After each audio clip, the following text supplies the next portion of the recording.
because of the temptation to get caught up in the speed of events, because I think probably as many of us were preparing our remarks over the last week, they were immediately made irrelevant by the turn of news.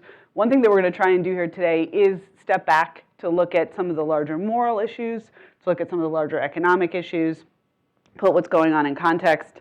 But I want to just start us out, actually, partially because of our venue here, with some thoughts from CEOs of companies that are responding to what's happening in the news with immigration today.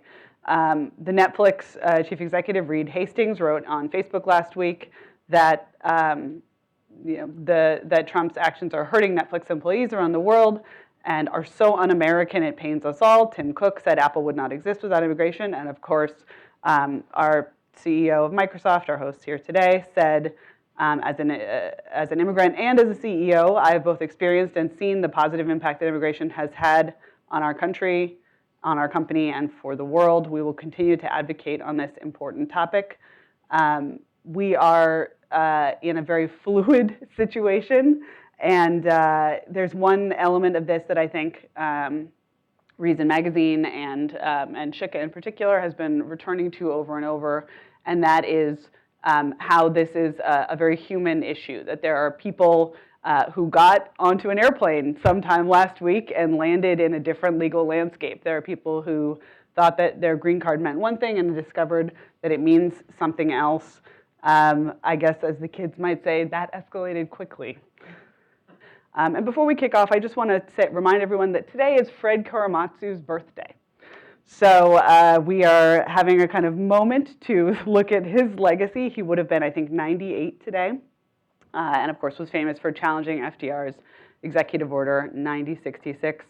And I'll leave you with a quote from him, which is, "I'll never forget my government treating me this way. I really hope that this will never happen to anyone again because of the way they look, or if they look like an enemy of our country. Don't be afraid to speak up. One person can make a difference, even if it takes 40 years. Take it away. So I'm Tim Kaine with Hoover, have been at some different think tanks and have been studying this issue for a long time. Debated the issue with some friends here in the audience. I noticed we're assembled at the end of January. It's that time of month where by now you should know it's 2017, not 2016 when you're writing your checks, right? It is a funny time of year. It's the month is old, but the year is new. And it's a lot like the Trump administration. It's the end of the beginning. So we're past promises and concepts, and we're seeing actions being taken. I think more actions will be taken. Some are very surprising. But I think what I want to address in my remarks, and I think you're absolutely right, Catherine, it was very easy to get distracted because we almost have an hourly update on what's happening. I certainly want to focus on the economics of immigration, but I think when we put this in the context of what's happened in the past with immigration reform, but also with this presidency, because there have been a lot of actions taken, but there have been actions not taken, and I think those are almost as interesting. The 4% growth promise is one where I think the President Trump and his administration is already moving in the right direction in a lot of areas. Tax reform, regulatory reform are probably the most important. But when they put together an overall agenda, I think what we want to do, or I think I understand the panel, is to try to emphasize that immigration reform will be essential to hit that 4% growth target, because without immigration, you're not going to get faster economic growth. Now, a quick review. I'm an economist, so I'm going to probably defer to numbers instead of emotions as often as I can. When we look at economic growth rates, we haven't hit for a presidential term an average growth rate above 3% for almost 20 years. The end of the Clinton administration, that second term, barely got over 4%. But you go back to the 60s, you have, the Truman administration before the 60s, you had about a 5.5% growth rate. Kennedy and Johnson were both over 5% growth rates. Depending on how much you want to lag variables, the second Reagan administration had an extraordinarily fast growth rate that also topped 5%. But it's been pretty weak lately. In this last quarter, we're long into a recovery period. This last quarter, the news came out that we had a 1.9% average growth rate or annualized growth rate. So we're not nearly hitting the stride that Americans are used to or that we should. And I think, I've debated this, radio, TV, wherever, I think this is a policy issue, that a lot of economic policies are getting in the way and holding the economy back. Immigration policy is, of course, one of those. So Nicholas Kaldor published a paper in 1961 establishing 6 stylized facts that became famous within the econ profession. A half century later, Stanford economists Charles Jones and Paul Romer, both I consider friends, published an updated list of new Kaldor facts. And what's interesting is that the original facts were about tangible inputs, things like capital and labor and the ratios they had to growth rates. The new Kaldor facts are about intangibles, scale of markets, long-term accelerations, huge international variations in growth rates and maybe why they're happening, and one of the hottest areas of study in recent decades, human capital. Immigration, of course, is an important and a special kind of human capital. Now, the great insight of growth economics in the late 20th century is that the vast bulk of measured growth doesn't come from measured increases in capital or measured increases in labor. It's from intangible things. And we think we have a pretty good handle as economists on those intangible things. They're institutions, property rights, patent rights, immigration rights, free trade. So my 3 decades of formal study helped me understand there are 3 different kinds of growth. I write about this in a book called Balance I just co-authored with Glenn Hubbard a few years ago. The 3 different kinds of growth are 1, innovative growth, which some call technology and others simply call ideas. It's the easiest to explain. You build a better plow, you increase your farm yields. This type of growth is associated with Joseph Schumpeter in his paradigm of creative destruction. The second type of growth is what you might just call investment growth. Solovian, named after Robert Solow. The more you invest, the more factories you build, the faster your economy grows. Now, what's interesting about that is that when we've done international studies on growth rates and investment rates, they're highly correlated. But it turns out investment doesn't come first and then economic growth. You find countries that are growing fast, and that's where the investors flock. That tells us it's an institutional story that the countries that have good property rights, for example, will attract greater investment. The third type of growth is commercial expansion, associated with Adam Smith. A resulting special of labor is known as Smithian growth. Now, each of these pillars, technology, investment, and scale, are founded on something even more basic. Some call it culture. As I mentioned, we call it institutions or economic freedom. For example, you can't get a lot of juice from scale-based growth without increasing the size and ease of trade. Restricting free trade is a surefire way to slow down GDP potential. As for technology proper, it stands as a key pillar, but invention without innovation leads nowhere. A classic example is ancient China, where they invented gunpowder, they invented the printing press, they invented paper, for goodness sakes, but they didn't accrue the benefits of those because there weren't really strong market incentives to commercialize those as inventions, or as innovations. That happened more in Europe, and there's no country in the world better at capitalizing on ideas than the United States today. So, to make sure I stay on time, the punchline is this. It's not about just bringing in raw labor, people to mow our lawns. It's about bringing in a special kind of risk taker, and that's what an immigrant is, who will fuel commercialization of technologies. So you look at Silicon Valley and who's founding the companies in Silicon Valley? An outsized number of immigrants who are risk takers by nature. Turns out entrepreneurship is so important as an institutional variable that when we now can look at companies by their age, not just by their size, right? So you've heard that small companies create a lot of jobs and are responsible for a lot of growth. That really hasn't been backed up in the research. But research data shows that young companies, startup companies, are responsible for most of the new innovations and 100% of the net new jobs created every year. Now, let me repeat that. I can look at every company that was created from 2015 back to time began and they kept records. Okay? They created a net negative amount of jobs. Older companies are in the business of being more productive and shedding workers.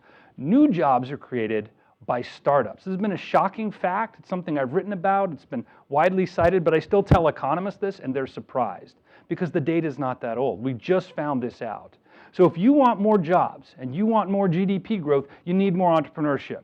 That's settled. Where are we going to get entrepreneurs? I think, unfortunately, the institutional incentives right now are against risk-taking. Just stay in your stable job with your pension. But there's one group of Americans that are particularly risk-loving, and those are immigrants. So right now, we know that immigrants create, on average, twice as many jobs, or are twice as likely to create a job than a native-born American. And I don't think we're going to fix that with our education system at the snap of a finger. But if we're open to immigrants from every country in the world, we're going to see more innovation and more invention. You want proof? Look at the Nobel Prizes this year. The United States received, or I should say, 6 individuals who are United States citizens received Nobel Prizes. All 6 were foreign-born, immigrants to the United States. So, 40% of the Nobel Prizes won in the United States are to foreign-born immigrants. So these are part of our community. They're the million lawful permanent residents that come in every year are lifeblood to our economy. So if we want to hit 4%, and dare I say 5%, we can do it, but we need to look at the key non-tangible variables and those intangible qualities like entrepreneurship that are key. So let's talk about Donald Trump really quickly in the context for reform. I've been fighting for comprehensive immigration reform for over a decade, and I've been stymied by the political system. And I've come to realize that it's basically us against the politicians. All right? So it's not just hard right conservatives that don't like immigration reform. There are people on the hard left that don't like immigration reform. They'd rather keep fighting and calling each other racists or security risk or whatnot. So I think we need to stick to the facts and try to pull immigration reform with someone who's willing to take action. Now we have that individual in Donald Trump. He's willing to take action. The reason I have hope is, what are the things he didn't do with his initial executive orders? He didn't rescind the Dreamers executive action taken by President Obama. There's still a lot of juice that this administration wants to squeeze in a compromise to make Dreamers permanent, because right now the DACA and DAPA are 3-year temporary programs for individuals that came to the United States without documentation, illegal aliens, whatever you want to call them. The compromise is not to create a citizenship free pass, and it's not mass deportations, it's legal work status. I think this administration's open to that. And the fact they didn't act to immediately rescind that order, to me shows there's a glaring window of opportunity for reform. And it would be wise for, I think, everyone to get behind that instead of falling immediately into our camps and calling each other names. I was concerned, and I remain concerned. My wife is a green card holder. I'm going to be urging her to maybe get her citizenship soon. That's the danger, right? This climate of fear is not good, but I think this is more a story of poor execution and poor vetting by the administration rather than ill intent, and I'm going to have to keep believing that. The one indicator I'll look for, which is when we've got an administration that really doesn't want to move forward, is what do they do with the number of legal permanent residents that they allow in? Because we've been at an average of over 1 million a year for 2 administrations, 16 years. I think that's been great for the economy. I'll argue with anybody that it hurts the economy, because I don't think it does. And if the Trump administration starts to pull that number down, then I think they're going to have immediate problems with their economic growth agenda, and that will come back in the re-election, but also in the debate leading up to the re-election. So I'm hopeful. I'm going to be as hopeful as I can for as long as I can. And thanks again for letting me join the conversation.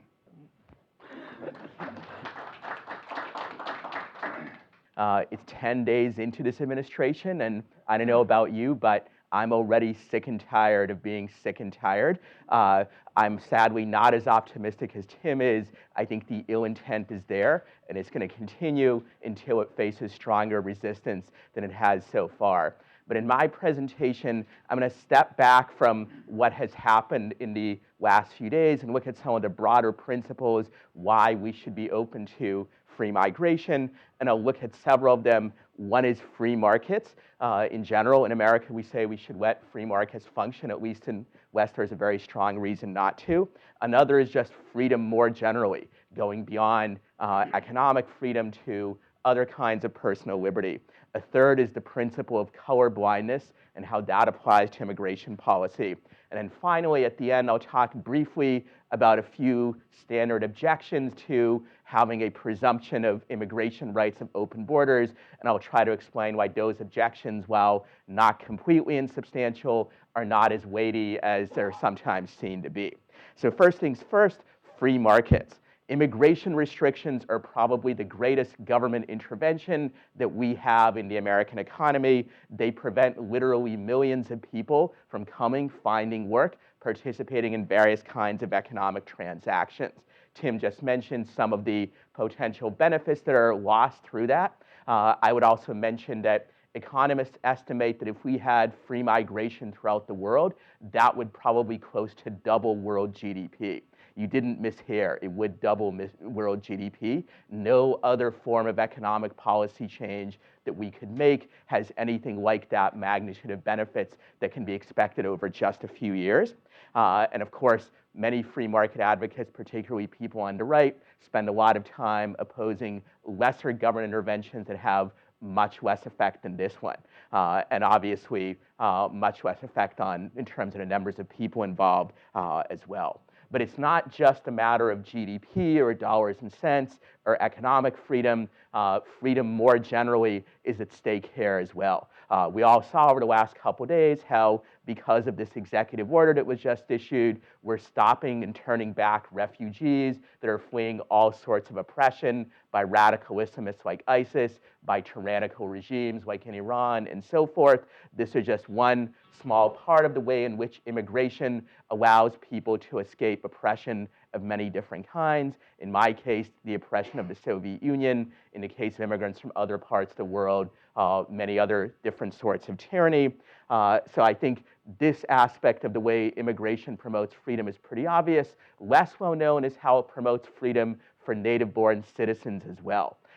We saw, as was already mentioned, for example, the protests by industry executives in the high-tech industry and others were to protest by Americans whose relatives are now trapped abroad or in some cases can't move abroad. So you see that when you restrict immigration, you also restrict the freedom of native-born Americans who want to interact with those immigrants, sometimes through economic transactions, sometimes through personal and cultural ones. Shika, I think in her presentation, is going to talk about some of the other ways in which immigration restrictions impact negatively the freedom of native-born citizens as well as the immigrants themselves. We also see this, I think, in the sanctuary city movement, which is also under attack by the administration.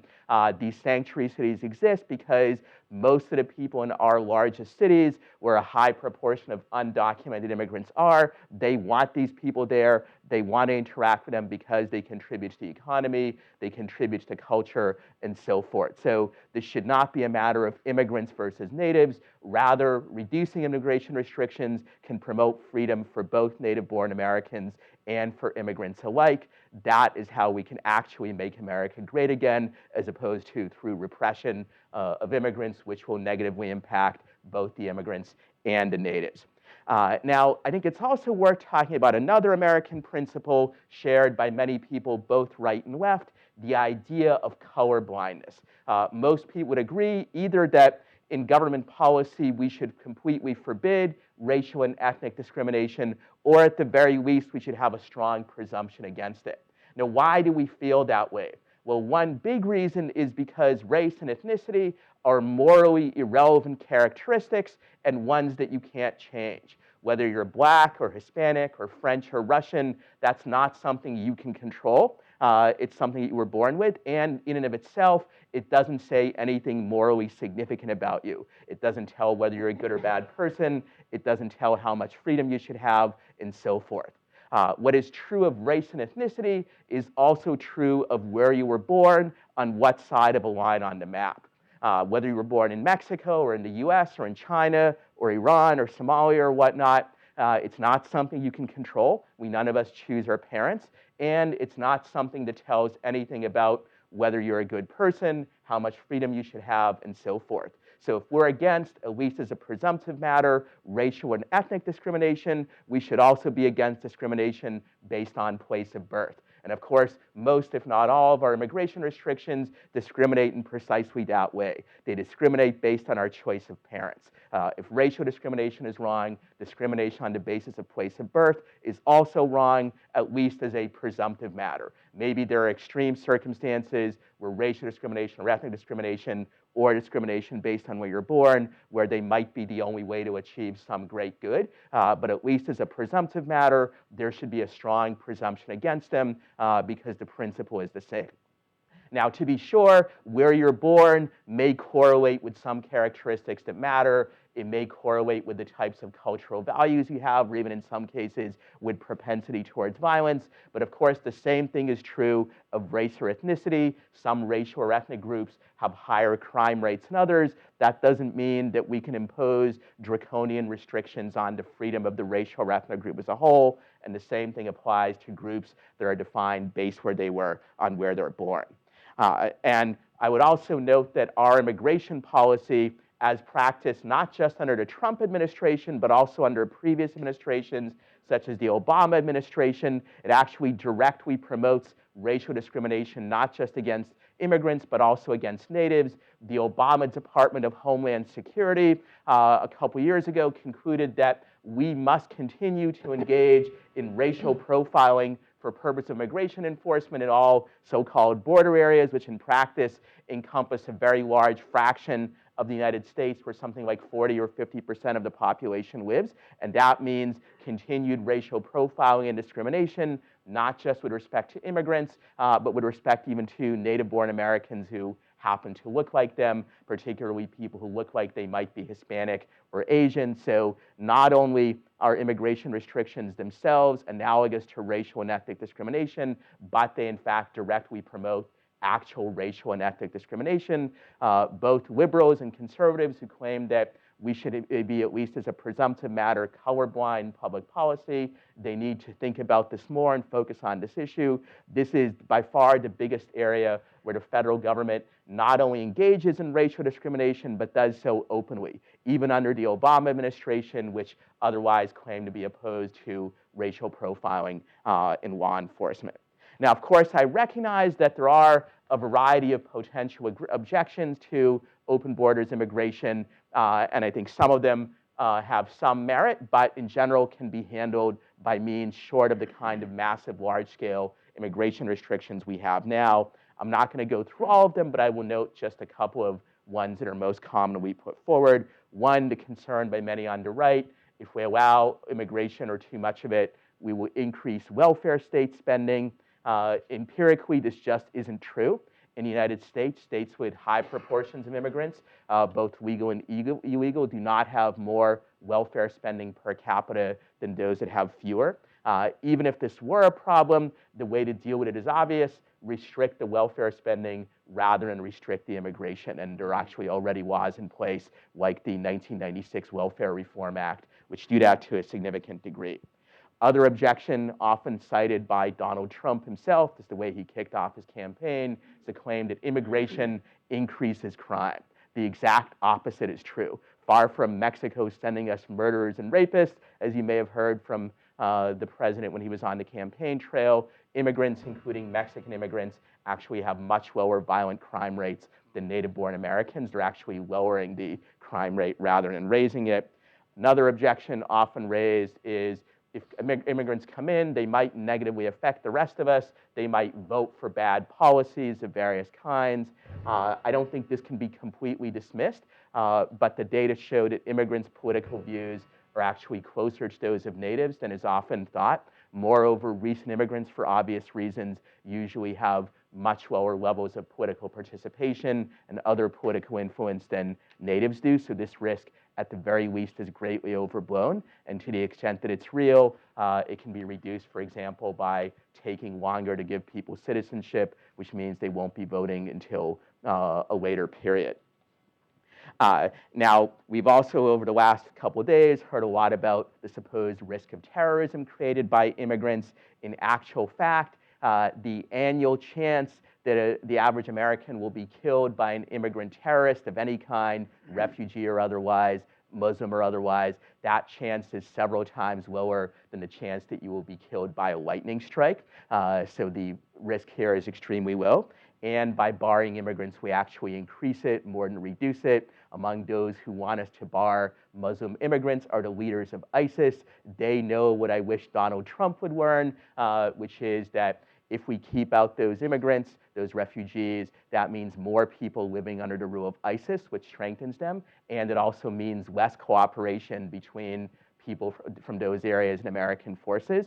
And we see how among the people barred by the recent executive order are Iraqis and Syrians who have risked their lives to cooperate with US troops. That obviously creates risk going forward. Those people are less likely to cooperate with us in the future, so we're actually increasing the risk of terrorism rather than reducing it. Finally, I'd like to note the argument which says, well, it's perfectly moral for us to restrict immigration because in your own house, you have a right to keep people out of your house you don't want to be there. So the entire nation, that's just like your house. We should be able to keep people out when we feel like it too. I think the problem with this analogy, which is often heard, is obvious. The entire nation is not like a house. If it were, then many deeply illiberal consequences would follow. If the government is like the owner of a house, for example, they could restrict speech or religion that they don't like. After all, in my house, I could keep out Democrats if I don't like them, or Republicans, or I could forbid practices of religion that I don't approve of, and so forth. So the government does not have the same kind of rights over all of us that a private owner has over a house. The analogy just doesn't work. So it is not my view that it is always wrong to restrict migration in all conceivable circumstances. There might be situations where it's the only way to prevent some even greater evil. It is my view, however, that as with racial discrimination or ethnic discrimination, there should be a strong presumption against restrictions on freedom of movement. And most of the justifications that are put forward for current immigration restrictions just don't even come close to cutting it, to meeting the kind of burden of proof that needs to be met before we can impose these kinds of restrictions on freedom. Thank you very much, and I look forward to a discussion.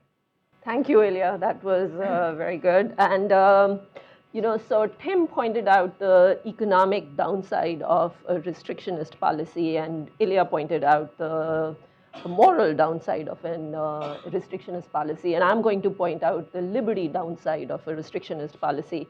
And, in some ways, as Catherine was pointing out, even as I was preparing my remarks, they were getting overtaken by events. On the other hand, I think Donald Trump has perfectly set up the title of my talk today, which is Immigration Enforcement and the Leviathan State. It's almost as if he was giving a real-life demonstration of the remarks I'm just going to make. Just to begin from back in World War II, Nobel laureate F.A. Hayek wrote a book at that time in 1944, just at the tail end of World War II, called The Road to Serfdom. And in this book, he very powerfully argued that when the government interferes with the peaceful, voluntary economic activity of individuals to achieve some collectivist end, central planning goal, it puts its country on the road to serfdom. It matters, he said, little whether these goals are socialistic goals or liberal goals or conservative goals. They have a certain logic to them. Because the fact of the matter is that if these restrictions leave individuals substantially worse off, they will find ways to circumvent them and subvert that goal. But the government's failure to achieve its ends will not be seen as evidence that there is something wrong with these ends, which are otherwise good and noble. It'll be seen that insufficient force was used to achieve these ends, which are otherwise desirable. Thus, an initial round of coercion will inevitably spawn further, more draconian rounds of coercion, putting the country on a path to serfdom. This logic actually has played out many times in our country's history, and it is the logic, I would say, is working out right now on immigration. This logic didn't start now. It was put in place in 1930 when the government embraced its first major restrictionist laws that began working not with the natural mobility patterns of human beings, but actually against them. Now, in free countries such as America, other forces usually, such as political checks and balances, ordinary norms of human decency, the desire for stability, usually begin a backlash, a pushback, and prevent a full-blown serfdom or a police state from taking root. I think that's something that we are seeing happening in actually drug policy right now. The drug war is now yielding to a wave of liberalization of at least some drugs. Trump has issued orders in his first week to start defunding sanctuary cities, build a wall, and this weekend banning Muslims from 7 countries, including even green card holders. This order itself is scary, but what's even more scary is the completely arbitrary way in which it was crafted and implemented without any care to limit or minimize the damage to real breathing human beings. Trump simply did not give a fig, it seems, about how many lives he upends and ruins. In fact, as Benjamin White's editor-in-chief of Lawfare noted, Trump's Muslim ban will, and this is a quote from him, will cause hardship and misery for tens or hundreds of thousands of people, because that is precisely what it is intended to do. It is malevolence whose only saving grace is its incompetence. And this is all before he even gets started on fulfilling his central campaign pledge on immigration, which is deporting millions of alleged criminal aliens. At this stage, I think one can't rule out a vast dragnet that won't just affect immigrants, but Americans as well, making a giant leap toward serfdom. But first, let's back up a bit and review where we are and how we got here. Since the 1930s, America has always allowed officially fewer immigrants into the country than the demand for them. The problem of undocumented aliens, a really, really tiny issue that has taken an outsized importance in this country's consciousness, is a direct consequence of the fact that America ended the Barcero guest worker program with Mexico in 1965 in response to labor pressure, actually, and did not replace it with a usable guest worker visa program that could meet America's demand for unskilled labor. Reagan offered amnesty to millions of these aliens, but failed to stanch the future flow of illegals because he too did not create a guest worker program. This was actually regarded as a great shortcoming of Reagan's amnesty bill. But after the Oklahoma City bombing, there was renewed hysteria against terrorism. And even though an American was the culprit then, immigrants became the target. President Clinton in 1996 signed the Illegal Immigration Reform and Immigrant Responsibility Act that eliminated key defenses against deportation that subjected many more immigrants, including legal permanent residents, to detention and deportation for relatively minor nonviolent criminal convictions. But this draconian law was supposed to pave the way for real immigration reform to actually deal with low quotas and the irrationally onerous immigration process that's imposed especially on unskilled immigrants. But after 9/11, all talk of immigration reform got upended by security concerns yet again, and the ruling classes doubled down even more on enforcement. And it is this mentality that Trump is taking to its logical conclusion, if the words logic and Trump can be really strung together in a single sentence. But also, I recall during the latter term of the Clinton administration, and I've been writing about this issue for a long time, and Stuart and I worked together at that time a fair amount. There was a clear desire among Republicans to pull back from the harsh laws they had passed and end the chronic abuse of immigrants by separating the Immigration and Naturalization Service, that's what it was called at that time, INS, into 2 wings. The service wing that facilitates immigration and an enforcement wing that deals with violators, so that not everyone applying for legal entry is regarded as a prospective criminal, which is really how people have been treated. But after 9/11, all that went out of the window. The Department of Homeland Security was created that conjoined with an iron lock both the enforcement and the service functions of immigration. All foreigners were now supposed to be treated as potential threats rather than assets. The 2 words criminal and alien got fixed in the public mind. And just as the notion of blacks as criminals triggered the massive expansion of the law and order state under Nixon, so it is with immigration. Except the big difference is that Nixon could hide behind a fig leaf of a rising crime wave. Immigrants, on the other hand, authorized and unauthorized, as ILYA mentioned, have far lower crime rates than the native born. And immigrants were demonized as as criminals, even as the crime rate in the country was actually at that time declining. Gateway cities like El Paso and San Diego that have huge unauthorized populations are the safest that they have the lowest violent crime rate. So with immigrants branded inherently as threats despite the evidence, the country took two big steps on the road to serfdom in the wake of 9/11. An excellent paper by Walter Ewing, Daniel Martinez, and Ruben Rumbart of the American Immigration Council point out that, one, the definition of who constitutes a criminal alien was vastly expanded, and two, a massive enforcement apparatus was created. So who constitutes a criminal alien today? Most people would think that it would be someone who has committed violent or at least serious crime.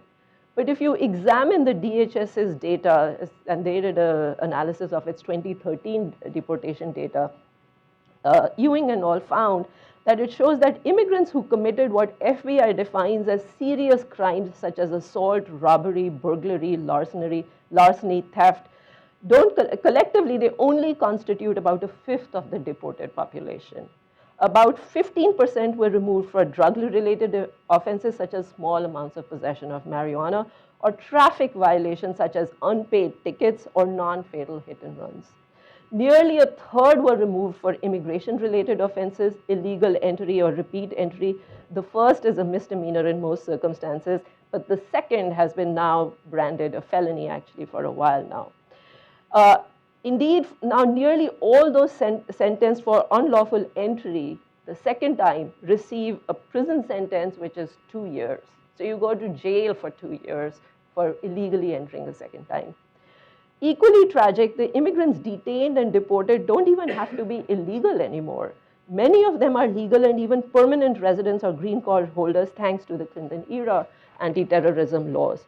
That law mandated the detention and deportation of any non-citizen, including green card holders who had been convicted of aggravated felonies and crimes of moral turpitude. And they expanded what counts as aggravated felonies for immigration purposes in a way that has no resemblance to regular criminal justice. For example, such things as simple battery, so you get into a fight in a bar, or some simple theft, filing a false tax return, and failing to appear in court are now all aggravated felonies under immigration law, but not normal criminal justice law. Post 9/11, thanks to this law, horror stories abound of green card holders with decades in the country handed over to immigration authorities for deportation for minor crimes such as minor domestic violence or DUIs or what have you. In other words, more and more immigrants are getting caught in the enforcement machinery for ever more minor offenses. President Obama is roundly criticized for deporting 2.5 million people on his watch, and he should be. But one reason that he had to take such a harsh approach was because Congress appropriated funds for deportation that he had to exhaust. In fact, Congress instructed ICE in 2009 to fill 34,000 detention beds every day. Every day they had to fill 34,000 detention beds.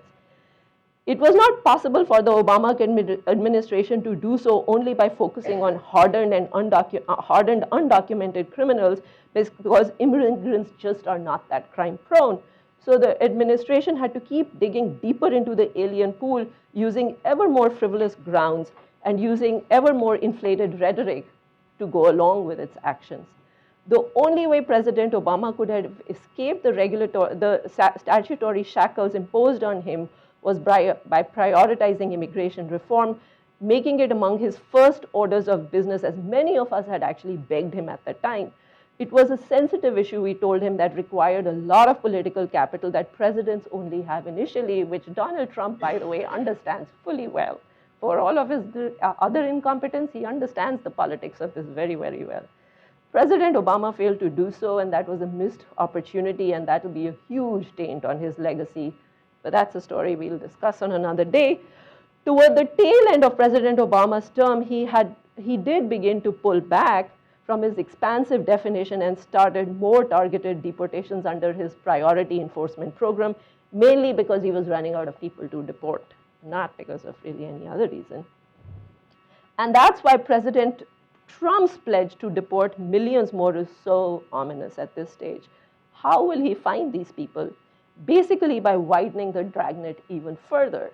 The LA Times has reported that his senior advisors say he'll crack down on immigrants who've been charged but not convicted of crimes.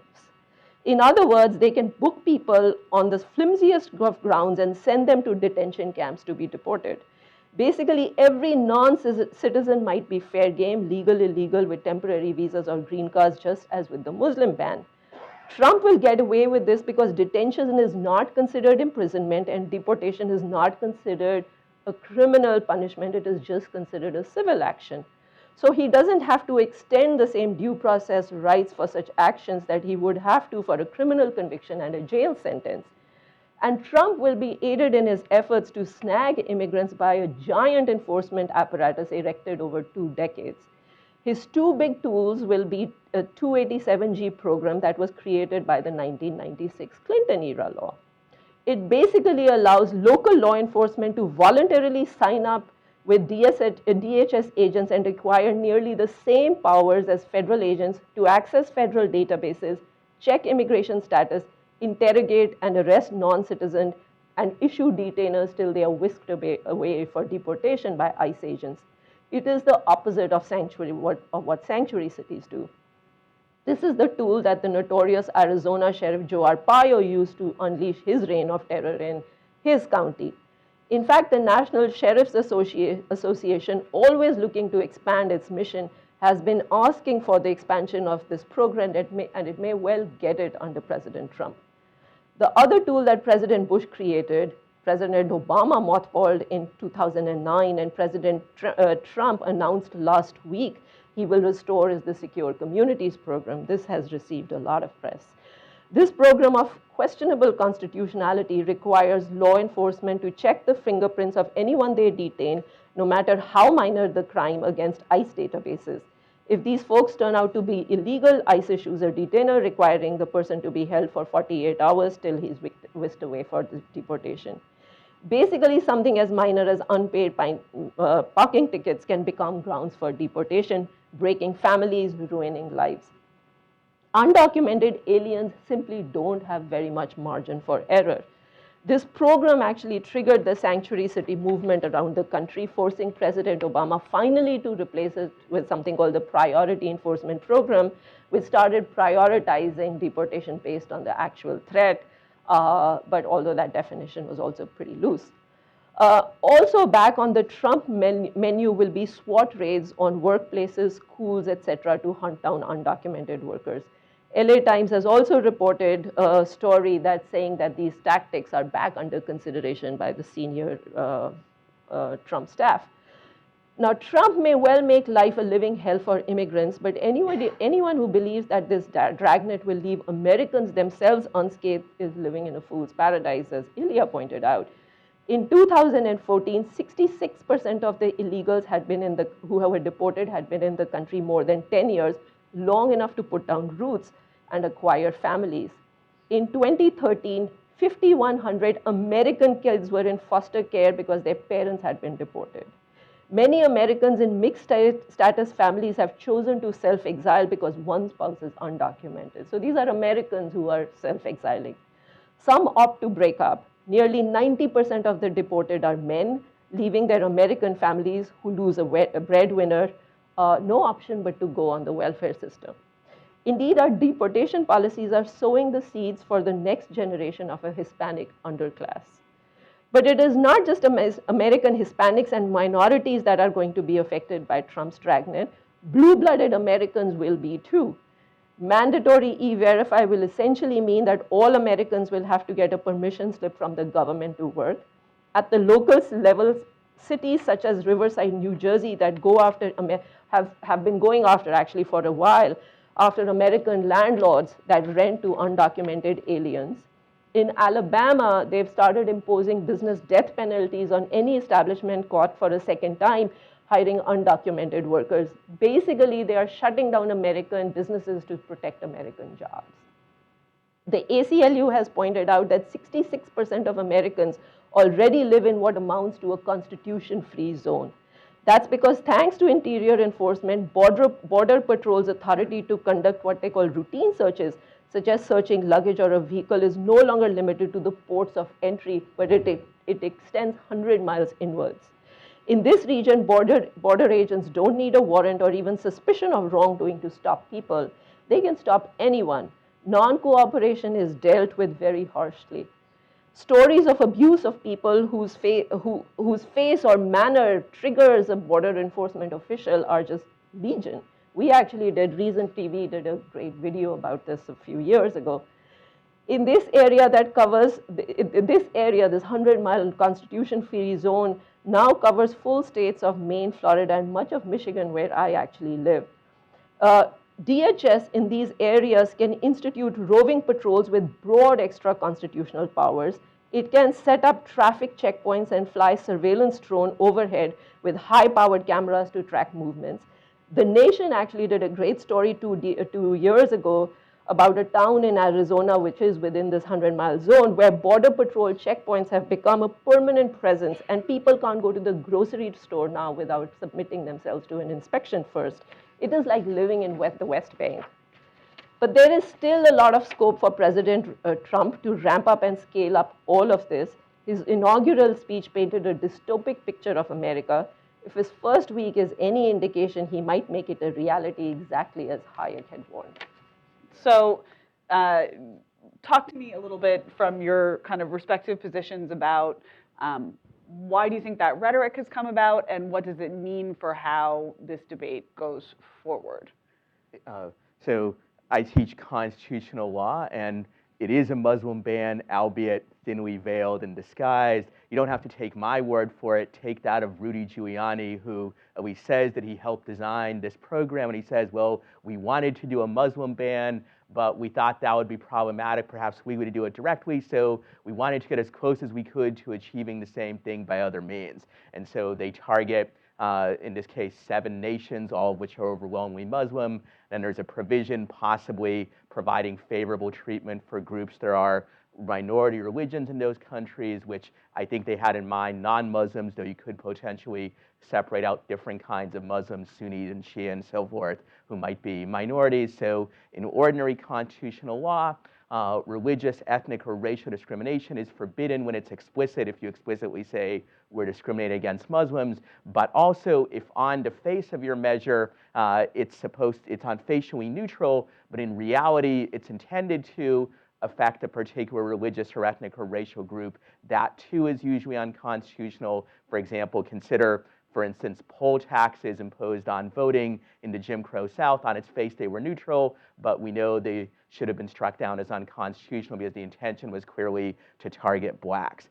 However, in the immigration area, there is a wrinkle, the so-called plenary powers doctrine, which the Supreme Court has said often allows the government to take measures in the area of immigration, including various kinds of discrimination that would be forbidden in other areas. I think the plenary powers doctrine, while fairly well entrenched in a precedent, is badly wrong. I can talk about the legal issues there, but for our immediate purposes, the moral issues are also important, and that is even if, for some technical legal reasoning, it's legal for the government to engage in this kind of religious discrimination, it's still morally wrong and unjust.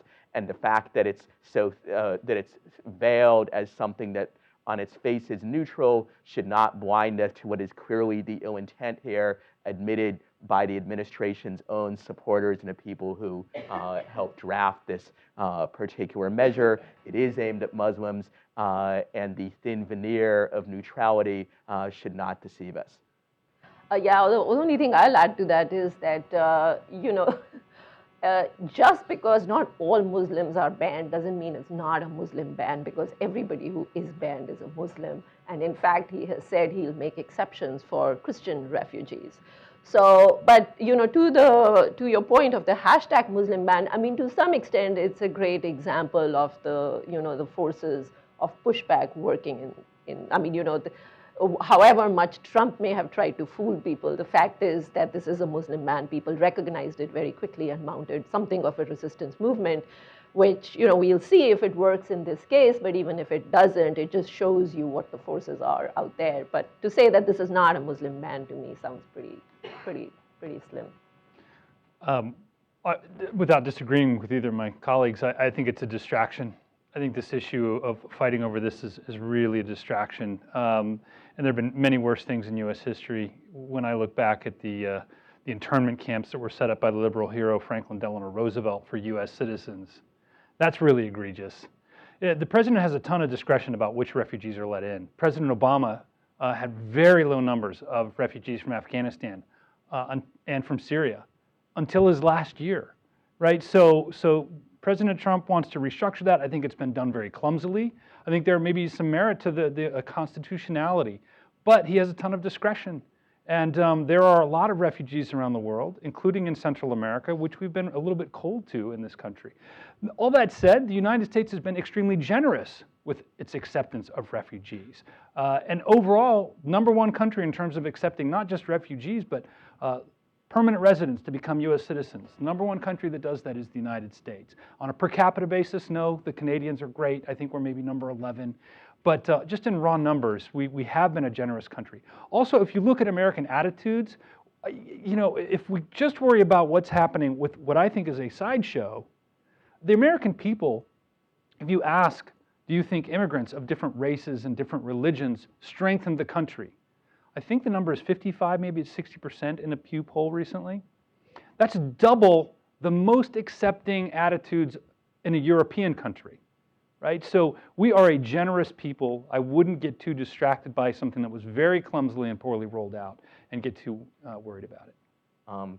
I disagree a little bit. It wasn't just clumsy, it was intentionally done this way. Press reports indicate that DHS officials warned the White House that these kind of ill effects would happen.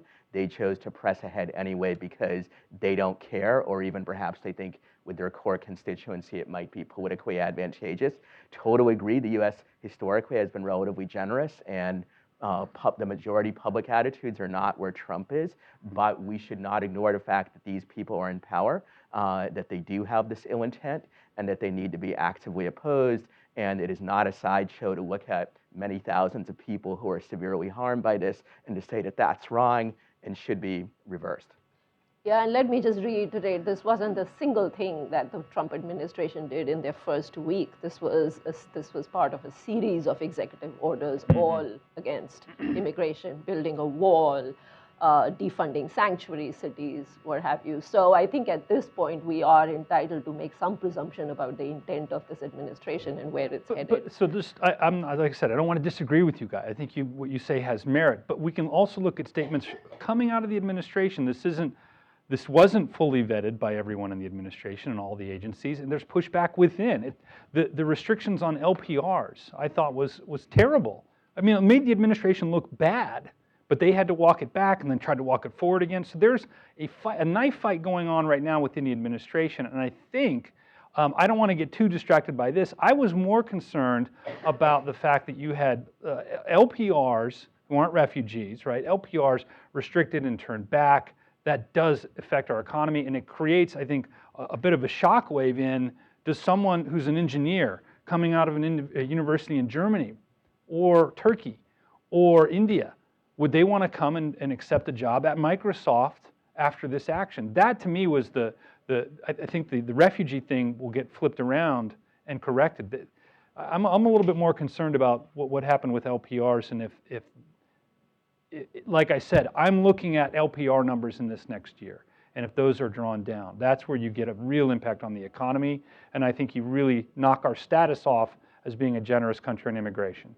When you think about it, to tell someone who's an LPR they can't come to America, wait a minute, I am legal, I'm permanent, I'm a resident. You're like, what was the additional adjective I needed there? Yeah. Okay, so I actually have a question about predictability or sort of uncertainty, and you alluded to that just now. Can you talk about sort of the economic impact in particular of what an immigration, a change in immigration policy where even things like green cards no longer mean what people thought they meant, or may not mean what people thought they meant? What is the impact in terms of economic growth of just the uncertainty So itself? if you are General Electric or Microsoft or a major tech or industrial firm, and you're thinking about where to locate, right? Trade actions that have been taken that maybe makes people think we should base our industrial operations in the United States. But if you're a tech firm and your production is ideas, I'm not so sure you want to deal with this uncertainty if you could base a tech center or a research center in England or in Ireland or in Japan, Hong Kong, Singapore. So I think this affects maybe the long-term growth rate and where innovations and inventions happen. That to me is this a blip? Is it a mistake? Or does it become policy action we see in force for 2 years? You're going to see basing and job creation that will be offshored because of these sort of anti-immigrant actions. Yeah, I'll just add to that, the US education system is such a draw that I think a single act may not completely nix its attractiveness.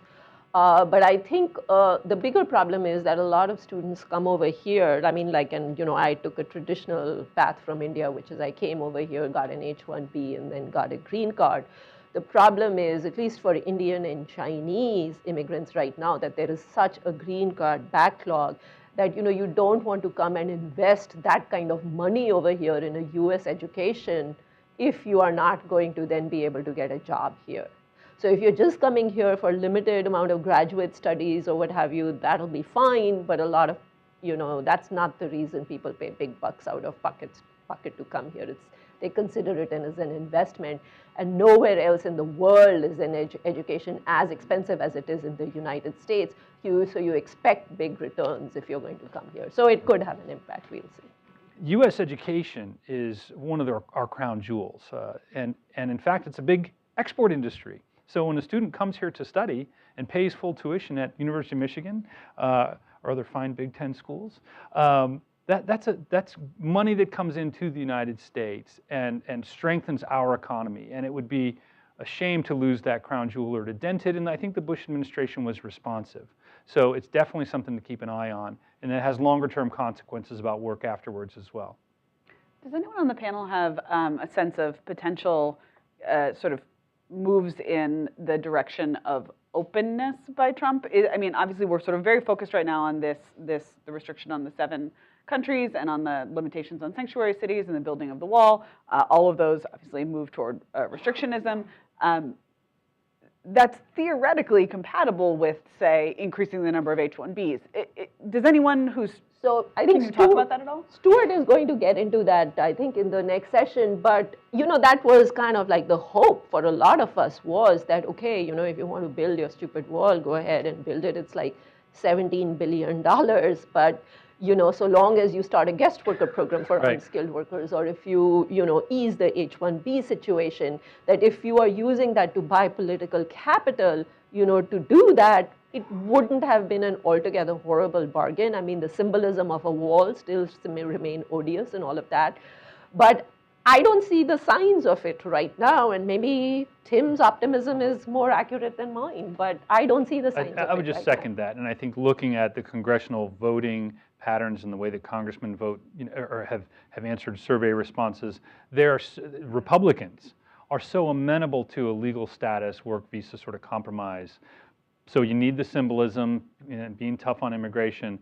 But finally, when the Obama administration with the Democratic House and the Democratic Senate didn't act, it felt like, okay, something has to change, and we have a change agent.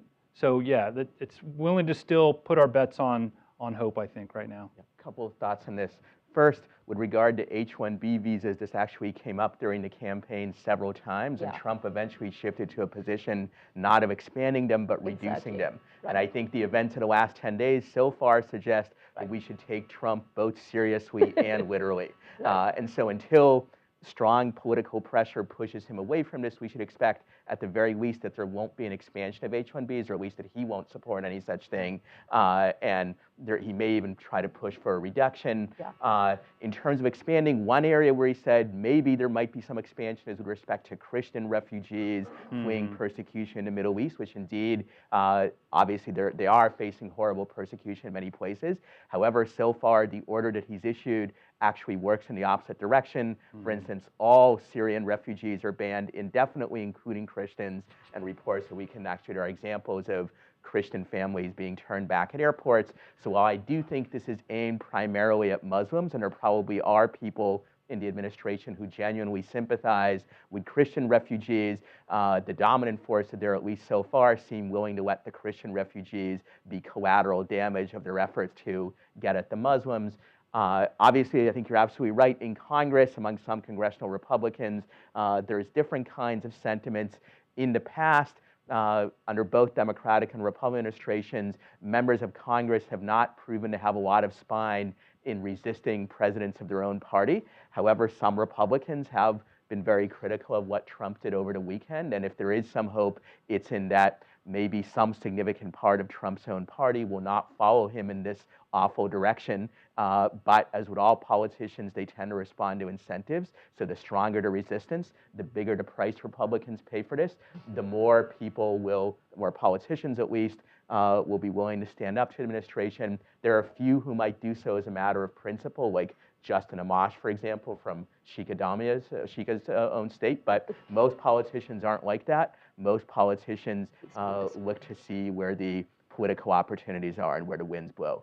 Do you think there's a possible upside of uncertainty there, that that because this sort of happened very quickly and because there have been ongoing clarifications and elucidations and to some extent backtracking, does that suggest that, you know, unlike a kind of elaborately vetted, process-oriented executive order or legislative action, that there's a greater chance of reversal here? Well, I mean, that's what Ben Witt's, comment is. I mean, his hope is that they'll be so badly burnt by the incompetence of this executive order that they will, they'll shy away from doing anything worse. I mean, hope springs eternal, and, one can hope, but, I stay pessimistic partly for the reason, look at his advisors. I mean, you have Jeff Sessions, who's the Attorney General. He's an arch nativist. I mean, I use that term advisedly, but he is. He basically crafted his immigration blueprint during the campaign. He has Steve Bannon as one of his core advisors, who is the head of Breitbart, or who founded Breitbart. So given these advisors, I mean, there are a few people actually in the administration who aren't bad on immigration. I mean, John Kelly, who's the head of Homeland Security, I think he has been in the past amenable to a guest worker program and thinks it's essential to stanch the future flow of illegals. But whether they are going to have any say in this administration, it's really hard to tell. Thank you very much. We'll reconvene in 5 minutes for the next panel. Great, thank you. Yeah.